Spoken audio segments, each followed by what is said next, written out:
Оқушылар, бүгін бірінші шығаратын есебіміз номері 508 есеп.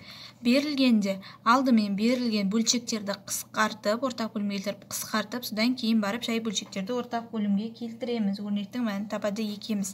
Алдымен 12-де 3 қосылған 30-дан 25 тең дейміз. Енді 12-ден 3-ті ортақ санға қысқартуымыз керек, яғни бірдей санға бөлеміз.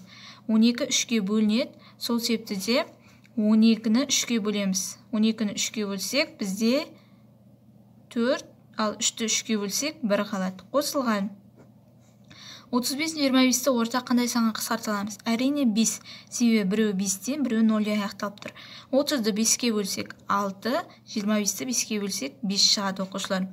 Енді осы өрнектің, яғни жай бөлшектердің қосу амалы өрнегінің мәнін табу үшін алдымен не істейтін едік? Алдымен бөлшектің бөлімдерін ортақ бөлімге келтіреміз.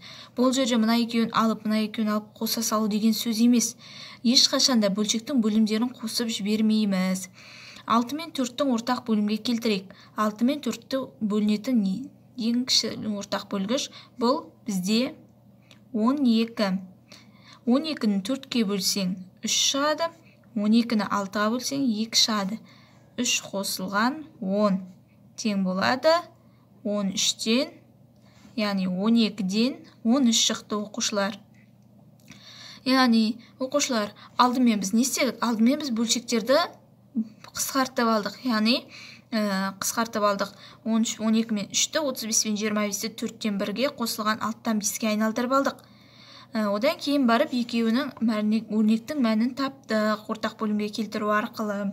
Енді осы жерде азайтуға да бір амалды көрсетіп жіберейін. Азайтуға да 18-ден 12 азайту 60-тан 5 тең болады. Енді 18 бен 12-ні қандай ортақ санға қысқарталамыз? Екеуін де 6-ға қысқарталамыз, яғни ең кішісі. 18-ді 6-ға бөлсек 3, 12-ні 6-ға бөлсек 2. Азайтылған 60 пен 5-ті. 60-ты, яғни оқушылар 60-ты 5-ке бөлеміз. 60-ты 5-ке бөлсек, бізде 60-ты 5-ке бөлсек 12 шығады. Ал 5-ті 5-ке бөлсек 1. Демек бізде 3-тен 2 азайтылған 12-ден 1 өрнегі шықты, яғни бөлшек шықты. Енді 12-ні, яғни 3-ке бөле аламыз, солай ма? Бөлшектің екі бөлшектегі бөлімдерінің қайсысы үлкен, соның екіншісіне бөле алады екеміз. 12-ні 3-ке бөлсек 4 шығады. Тең дейміз. Бөлшек сызамыз, бөліміне 12-ні жазамыз. 2-ке 4-ті өтсек 8, мына жерде 1-дің өзі болады, тең болады 7. Бөлшектің бөлімінде 12, яғни 12-ден 7 шықты. Оқушылар, енді келесі номері 509 есеп. Бұл жерде өрнектің мәнін табу 5-тен 1 қосылған 9-дан 1 қосылған 3-тен 1. Оқушылар, яғни 5 бөлшектің бөлімдері 5, 9, 3 қой. Осы үшеуінің ортақ бөлімін табамыз. Қалай табамыз? Алдымен бөлшектің арасындағы ең үлкені 9. 9-ды 2-ден бастап көбейтеміз. 9-ды 2-ке өтсек 18. 18 5-ке 3-ке бөлінбейді. 9-ды 3-ке көбейтсек 27. 27-ні 5-ке де 3-ке де бөле алмаймыз. 9 4-ім 36. 36-ны 5-ке 3-ке бөле алмаймыз. 9 5-ім 45. 45 5-ке бөлінеді және 3-ке бөлінеді. 45-ті 5-ке бөлсек 9. 9-ға бөлсек 5. Және 45-ті 3-ке бөлсек оқушылар бізде 15 шығады.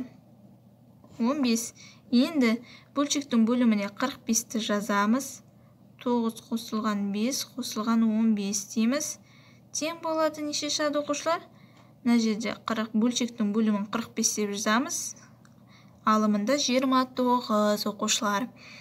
Бұл жерде азайту амалы тұрса да, яғни қосудың орнында азайту тұрса да, дәл осылай бөлшектің бөлімдерінің ортақ бөлімін тауып аламыз. Содан кейін барып азайтып шығамыз оқушылар.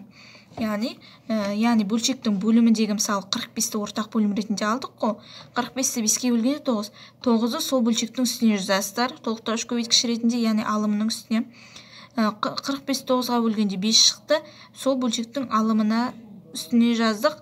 яғни 5 шықты. 45-ті 3-ге бөлгенде 15 шығады. 15-ті сол бөлшектің үстіне жаздық. 9-ға 1-ді көбейттік, 9 шықты. 5-ге 1-ді көбейттік, 5 шықты. 1-ді 15-ге көбейттік, 15 шықты оқушылар. Сөйтіп біз 45-тен 29 сан алдық. Азайту амалы орындалған кезде дәл осылай болады. Осыған мән береміз.